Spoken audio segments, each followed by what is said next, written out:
Welcome to winning edge defence academy. और इस session में हम लोग एक सीरीज कर रहे हैं मेडिवल इंडिया में दिल्ली सल्तनत की। कल हमने इस सीरीज में हम कुछ इंपॉर्टेंट रूलर्स को कर रहे हैं जहां से आपको एग्जाम में क्वेश्चन आ सकते हैं। इससे पहले इस सीरीज में हम लोग ने स्लेव डायनेस्टी को आपका पढ़ा था। स्लेव डायनेस्टी के बाद जो इंडिया में जिस डायनेस्टी का रूल आपका स्टार्ट हुआ था वो था आपका खिलजी डायनेस्टी। तो खिलजी डायनेस्टी का जो फाउंडर था वो था Jalaluddin Firoz Khilji. The founder of Khilji dynasty was Jalaluddin Firoz Khilji. Jalaluddin Firoz Khilji का एक ब्रदर था, ठीक है, और उसका एक बेटा था जिसका नाम था आपका अलाउद्दीन खिलजी। हुआ ये था कि जलालुद्दीन फिरोज खिलजी के ब्रदर की डेथ आपकी हो गई थी, तो जो उसका जो बेटा था अलाउद्दीन खिलजी, इसको जलालुद्दीन फिरोज खिलजी ने ही पाल पोस कर आपका बड़ा किया था।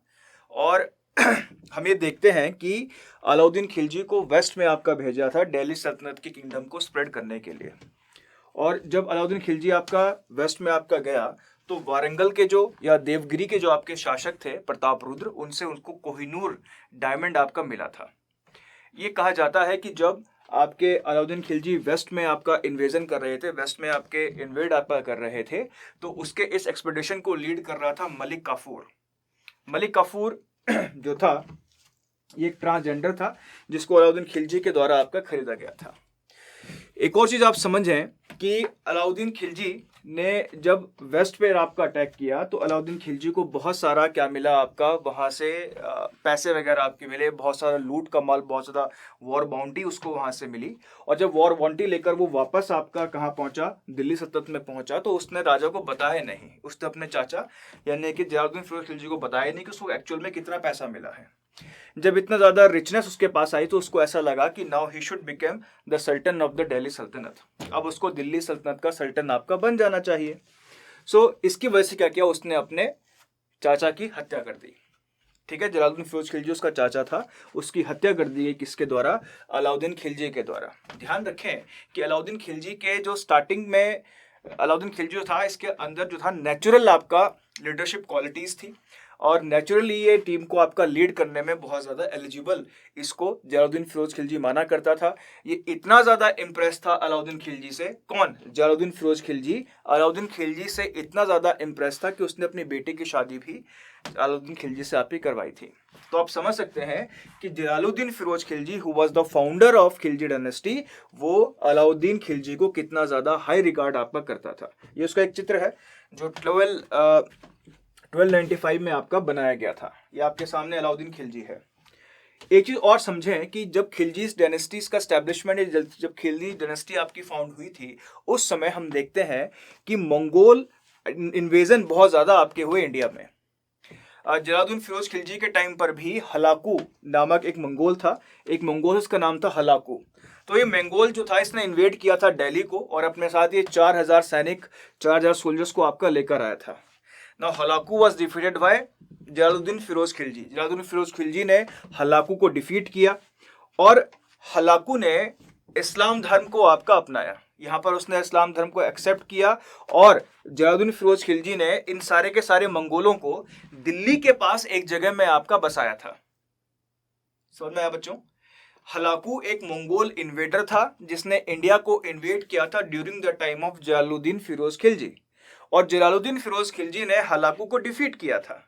जब जलालुद्दीन फिरोज खिलजी ने हलाकू को डिफीट किया तो हलाकू और उसके जितने भी आपके सोल्जर्स थे उन सब ने मिलकर क्या अपनाया, इस्लाम अपनाया। इस्लाम एक्सेप्ट किया तो जलालुद्दीन फिरोज खिलजी ने इनको दिल्ली में ही एक रीजन में बसाया, एक एरिया में बसाया। और जानते हो बच्चों उस एरिया को क्या कहते हैं? उस एरिया को हम कहते हैं मंगोलपुरी। मंगोलपुरी कहाँ है बच्चों? ये आपका ईस्ट दिल्ली में है। ठीक है, किसने बसाया था मंगोलपुरी को? जलालुद्दीन फिरोज खिलजी को। तो जलालुद्दीन फिरोज खिलजी का जब मर्डर कर दिया गया किसके द्वारा? अलाउद्दीन खिलजी के द्वारा। तो अलाउद्दीन खिलजी क्या बनता है? अब रूलर बनता है दिल्ली का। हलाकू के बाद भी दिल्ली पर मंगोल इन्वेजन्स आपके होते रहे, मंगोलों के आक्रमण आपके होते रहे, जिसकी वजह से इसको कुछ रिफॉर्म्स करने पड़े। क्या करने पड़े बच्चों? कुछ रिफॉर्म्स करने पड़े। पहला रिफॉर्म तो क्या था? सिक्योरिटी को लेकर था कि क्योंकि बार बार मंगोल आक्रमण या मंगोल इन्वेजन दिल्ली पर हो रहे हैं, तो ये जरूरी है कि मंगोल इन्वेजन से दिल्ली को क्या किया जाए, आपका सिक्योर किया जाए। तो सिक्योर कैसे करेंगे बच्चों? इसने एक फोर्ट बनाया सीरी में। सीरी आपकी जगह है दिल्ली में ही, इसने एक सीरी फोर्ट बनाया, सीरी का किला आपका बनाया। इस फोर्ट को बनाने का एकमात्र जो ऑब्जेक्टिव था was to stop और check Mongol invasion. Mongol invasion को क्या करते रहना, टाइम टू टाइम चेक करते रहना। ठीक है, किसने बनाया था? सिरी फोर्ट। सिरी फोर्ट बनाया था बच्चों अलाउद्दीन खिलजी ने। अब सिक्योरिटी के पर्पज से ही इसको क्या करने पड़े, आपके रिफॉर्म्स करने पड़े। किसमें? इसको रिफॉर्म्स करने पड़े बच्चों, military reforms. Now military reforms क्या क्या किए इसने? पहली थिंग कि अगर आपके किंगडम पे रेगुलर इंटरवल्स पे मंगोल्स इन्वेजन हो रहे हैं तो आपको क्या करना पड़ेगा बच्चों? You have to have a standing army. आपको एक स्टैंडिंग आर्मी 24 घंटे चाहिए। आपको एक स्टैंडिंग आर्मी 24 घंटे चाहिए जो क्या करे, सिक्योरिटी करती रहे। नाउ इस स्टैंडिंग आर्मी को बच्चों क्या देना है? सैलरी देना है।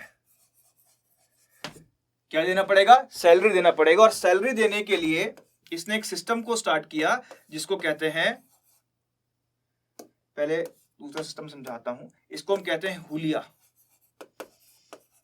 हुलिया सिस्टम। ना हुलिया सिस्टम में क्या होता था बच्चों, जो भी सोल्जर आपका, जैसे आप देखो कि प्रेजेंट डे में क्या होता है कि हर एक जो आर्मी पर्सनल होता है उसका एक सिक्योरिटी, एक उसका आइडेंटिटी कार्ड होता है। आप भी स्कूल में जाते हैं तो आपका भी क्या है, आइडेंटिटी कार्ड होता है। By this card they identify you that you belong to this particular institution.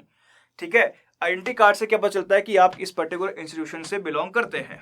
तो उसी तरह हुलिया जो था, ये हर एक सैनिक का क्या बनाया जाता था, आपका फेस का पेंटिंग बनाया जाता था, डिजाइन बनाया जाता था, ये याद रखने के लिए कि इस सोल्जर को सैलरी दे दी गई है या नहीं दी गई है।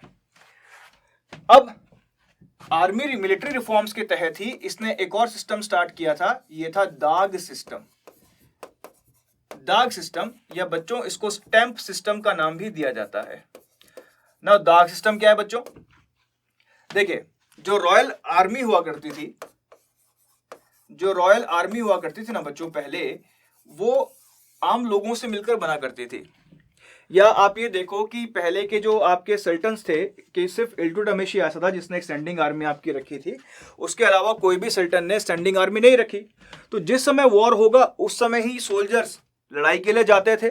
जब वॉर नहीं होता तो सोल्जर्स अपने घर वापस चले जाते थे और अपने खेत में खेती बाड़ी का काम आप किया करते थे। होता क्या था कि जब सोल्जर्स लड़ाई से वापस आपके आया करते थे तो जितने भी रॉयल हॉर्सेस हुआ करते थे, अच्छी नस्ल के घोड़े हुआ करते थे, इनको ये सोल्जर्स अपने साथ वापस ले जा लिया करते थे और अपना बूढ़ा घोड़ा आर्मी में छोड़ देते थे। अब जो रॉयल आर्मी के हॉर्सेस हैं उनको कोई चुरा न सके, तो इसने क्या किया, उन घोड़ों पर स्टैंप लगाना स्टार्ट कर दिया। क्या किया? उन घोड़ों के ऊपर स्टैंप लगाना आपका स्टार्ट किया। इसी सिस्टम को हम क्या कहते हैं? दाग सिस्टम कहते हैं। कि घोड़ों पर क्या लगती थी? स्टैंप लगती थी, in order to identify that it is a royal army horse. ठीक है, समझ में आ गया? अब देखो बच्चों, स्टैंडिंग आर्मी रखना है।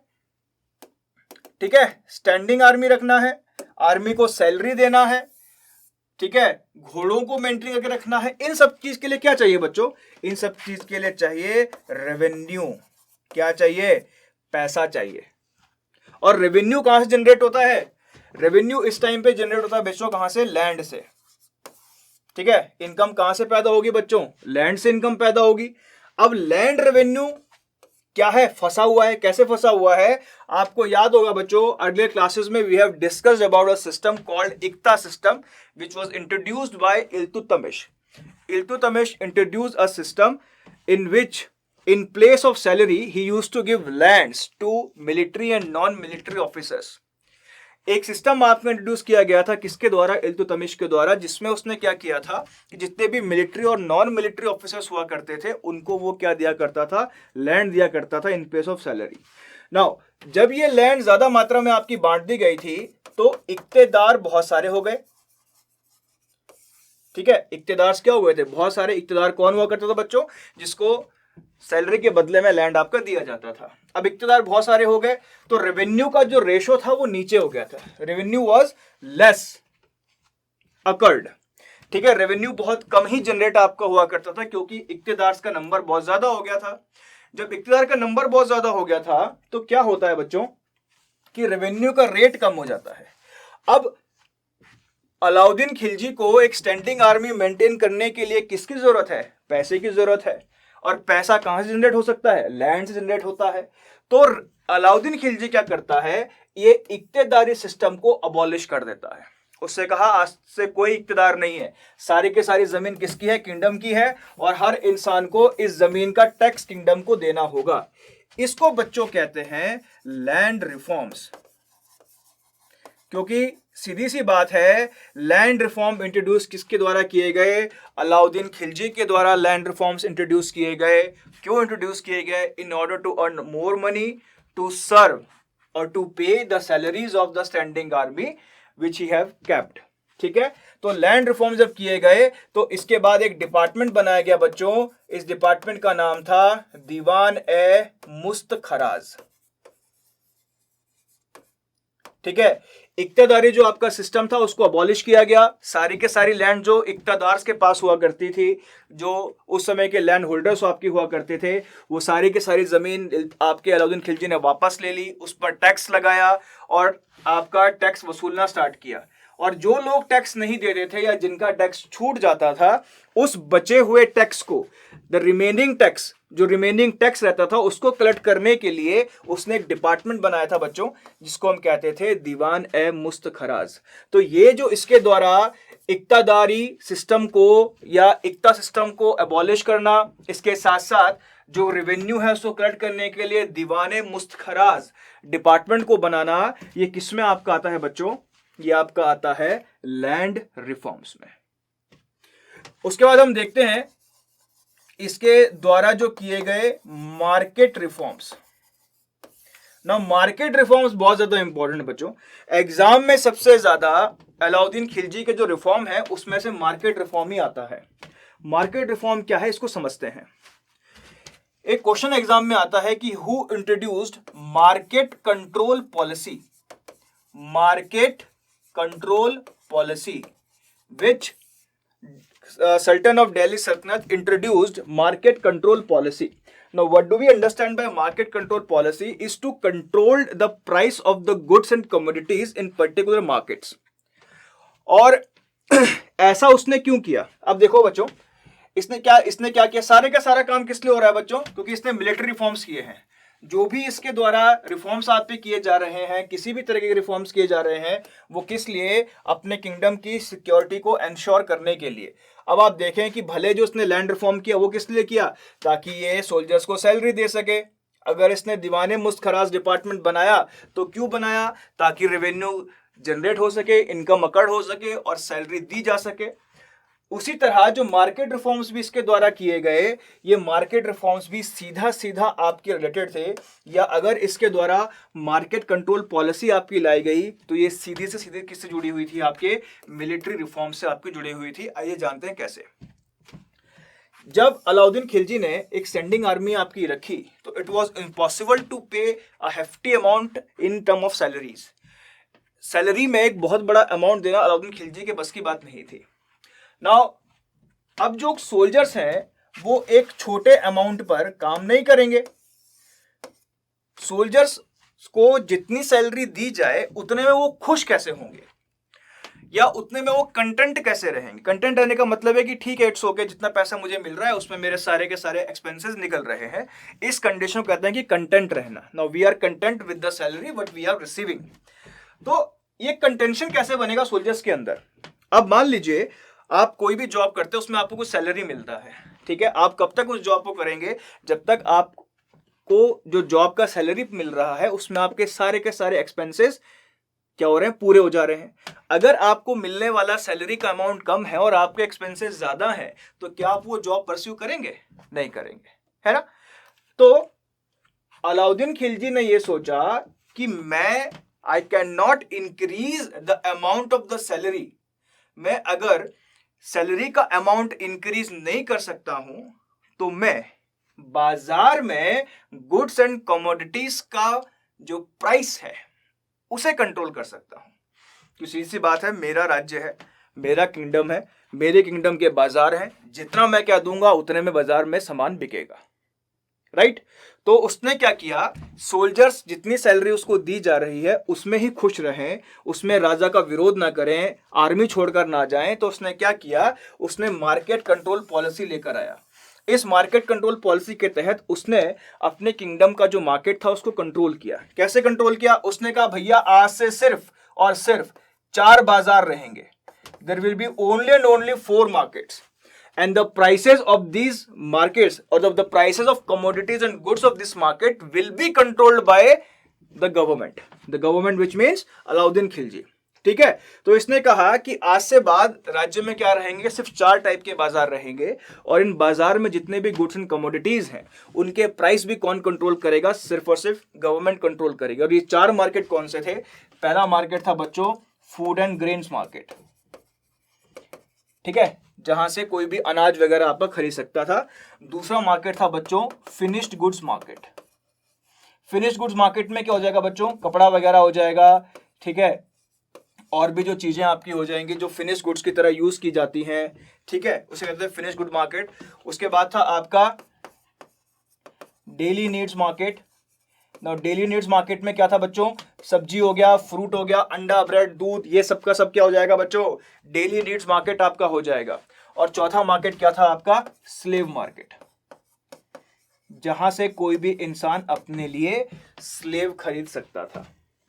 तो मार्केट रिफॉर्म्स में इसके द्वारा अलाउद्दीन खिलजी क्या लेकर आया, मार्केट कंट्रोल पॉलिसी लेकर आया, जिसमें उसने क्या किया, 4 बाजार आपके बनाए, 4 मार्केट्स, ही एस्टैब्लिश्ड 4 मार्केट्स। पहला मार्केट कौन था, फूड एंड ग्रेन्स मार्केट। दूसरा मार्केट था फिनिश्ड गुड्स मार्केट्स। तीसरा आपका मार्केट था डेली नीड्स मार्केट और चौथा आपका मार्केट था स्लेव मार्केट। ठीक है, ये 4 बाजार किसने बनाए थे, आपके अलाउद्दीन खिलजी ने बनाए थे। और टाइम टाइम पर इस मार्केट का कंट्रोल दिया गया, इस मार्केट का कंट्रोल दिया गया सराय ए अदल। ये जो 4 मार्केट थे ये मिलकर सराय अदल कहलाते थे।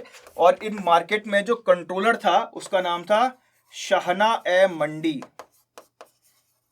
शाहना ए मंडी कौन हुआ करता बच्चों, कंट्रोलर हुआ करता था मार्केट। ठीक है, और ये शाहना ए मंडी ढंग से काम कर रहा है कि नहीं, सराय अदल में सारा का सारा जो फूड एंड ग्रेन्स और जो स्लेव या जितने भी गुड्स और कमोडिटीज के प्रोडक्ट है वो उसी रेट पर बिक रहा है सामान जिस रेट पर किंगडम ने डिसाइड किया या नहीं, इसको चेक करने के लिए इसने स्पाइज भी आपके नियुक्त किए थे जिनको बरीद कहते थे। आपको याद होगा बच्चों, कल हमने बरीद पढ़ा था। बरीद क्या हुआ करते थे, बरीद हुआ करते थे स्पाइस। ठीक है, तो अलाउद्दीन खिलजी ने जो मार्केट रिफॉर्म्स आपके लाए in order to make sure that his territory is secured या his territory is protected from the invasion, from the Mongol invasion, तो उसके लिए इसने सबसे पहले क्या किया, मिलिट्री रिफॉर्म्स किए। और मिलिट्री रिफॉर्म्स को सपोर्ट करने के लिए, क्योंकि मिलिट्री रिफॉर्म्स के लिए क्या जरूरत थी, आपकी रेवेन्यू की जरूरत थी, और मिलिट्री रिफॉर्म्स के लिए रेवेन्यू जनरेट करने के लिए इसने लैंड रिफॉर्म्स किए। और सोल्जर्स को जो दी जाने वाली सैलरी थी उससे सोल्जर्स को कंटेंट रखने के लिए इसने क्या किया, आपके मार्केट रिफॉर्म्स किए गए इसके द्वारा। ठीक है बच्चों, तो ये अलाउद्दीन खिलजी के द्वारा किए गए कुछ रिफॉर्म्स हैं जिसके तहत उसने आपके रिफॉर्म्स किए थे। और इसमें जो इंपॉर्टेंट उसके द्वारा जो रिफॉर्म आपका किया गया था ये था आपका मार्केट रिफॉर्म। मार्केट रिफॉर्म से बच्चों हमेशा ही आपको एग्जाम में क्वेश्चन देखने को मिलेगा कि which of the following ruler has introduced the market control policy. ठीक है, तो मार्केट कंट्रोल पॉलिसी किसने आपका स्टार्ट किया था, आपके अलाउद्दीन खिलजी ने आपका स्टार्ट किया था। ठीक है बच्चों, सो ये आपका खिलजी डायनेस्टी का एकमात्र आपका पावरफुल आपका रूलर था, द ओनली रूलर जो जिसके बारे में बुक्स में आपका लिखा गया है। इसके साथ साथ इसने क्या किया था बच्चों, देखो कल मैंने आपको ये पढ़ाया था कि राजा को उसके शासन में, सल्तन को उसके रूल में हेल्प करने के लिए आमिर्स हुआ करते थे, राइट। और यानी कि कोई भी पॉलिटिकल जो आपका गाइडेंस होगा या कोई भी पॉलिटिकल असिस्टेंट आपका होगा, that political assistant will be given by the amirs of the court. जो कोर्ट में आमिर है वो पॉलिटिकल असिस्टेंस आपका देंगे।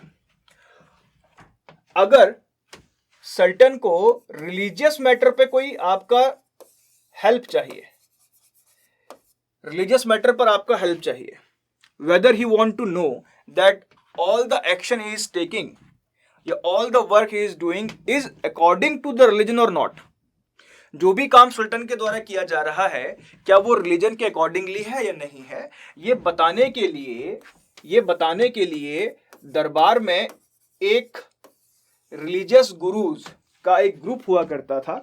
रिलीजन के जो आपके हेड हुआ करते थे उनका एक ग्रुप हुआ करता था जिसको उलेमास कहते थे। क्या कहते थे इनको? उलेमा कहते थे। Now as like armies they also used to interfere in the working of the king। आपके आमीरों की तरह जो उलेमा आपके हुआ करते थे वो भी राजा के काम में इंटरफेरेंस करने की कोशिश किया करते थे।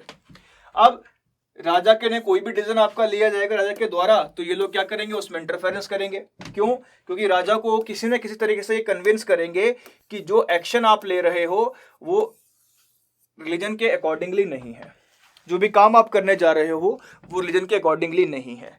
तो Alauddin Khilji is considered the first ruler. Alauddin Khilji is considered the first ruler of Delhi सल्तनत जिसने उलेमा की किसी भी एडवाइस को मानने से इनकार कर दिया। He said, I will not listen to you. I will do what I want to do।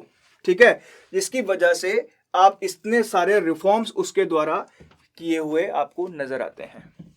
तो बच्चों ये था आपका अलाउद्दीन खिलजी। उम्मीद करते हैं आपको ये समझ में आया होगा। ज्यादा क्वेश्चन इसके रिफॉर्म्स से कहाँ से आएंगे बच्चों? इसके स्टैंडिंग आर्मी से आएंगे, दाग हुलिया सिस्टम से आपके आएंगे। ठीक है, दीवाने मुस्तखराज डिपार्टमेंट जो है ना बच्चों, ये एग्जाम में काफी बार पूछा जा चुका है। मार्केट रिफॉर्म से तो क्वेश्चन आपके आते ही आते हैं। अगर अलाउद्दीन खिलजी से क्वेश्चन आएगा एग्जाम में तो कहाँ से आएगा? आपका मार्केट रिफॉर्म से आएगा। हाँ, ये भी हो सकता है कि कौन सा दिल्ली सल्तनत का पहला रूलर था जिसको कोहिनूर डायमंड आपका मिला था, तो ये भी कौन था? आपका अलाउद्दीन खिलजी था। तो ये अलाउद्दीन खिलजी था बच्चों। 1296 से लेकर 1316 तक इसने आपका रूल किया था और इसको इंडियन इकोनॉमिक जो हिस्ट्री है, भारतीय अर्थव्यवस्था का जो इतिहास है, उसमें पहले रिफॉर्मर्स के रूप में भी इसको देखा जा सकता है जिसने क्या किया था? आपके रिफॉर्म किया था। हालांकि हम ये देखते हैं कि उससे पहले भी बहुत सारे जो इंडियन रूलर्स थे उन्होंने टाइम टू टाइम में अपनी इकोनॉमिक पॉलिसीज में आपका रिफॉर्म किया है, बट मॉडर्न रिफॉर्मर जो था यही था। आज भी आप देखें जो मार्केट है वो किस में रहते हैं? बटे रहते हैं। ठीक है, मार्केट जो है वो क्या रहते हैं? डिवाइडेड रहते हैं। मैं एग्जांपल देता हूं, आप किसी भी सिटी में आपका रहते हैं, एक पर्टिकुलर एरिया जो है आपकी सिटी का वो एक पर्टिकुलर मार्केट के लिए जाना जाता है। जैसे आप कह दो कि मेरी सिटी का नॉर्दर्न पार्ट जो है वो वहां पर कौन सा मार्केट है? कपड़ा मार्केट है, तो वहां पे कपड़े का सामान मिलता है। फिर मेरा सिटी का वेस्ट साइड क्या है आपका? वो फर्नीचर मार्ट है, वहां क्या मिलता है? सिर्फ और सिर्फ फर्नीचर मिलता है। ऐसे हार्डवेयर मार्केट, ऐसे ही आपका शोरूम और दुनिया भर की चीजें आपकी हैं। तो ये मॉडर्नाइज जो करने वाला है मार्केटिंग को, इसका सबसे पहला जो या दिल्ली सल्तनत में इसका सबसे पहला जो हमें प्रूफ या एविडेंस आपका मिलता है वो कहाँ मिलता है? अलाउद्दीन खिलजी में। तो ये था बच्चों अलाउद्दीन खिलजी। उम्मीद करते हैं आपको समझ में आया होगा। पढ़ते रहिए और आपसे मिलते हैं हम नेक्स्ट वीडियो में। तब तक के लिए बाय बाय।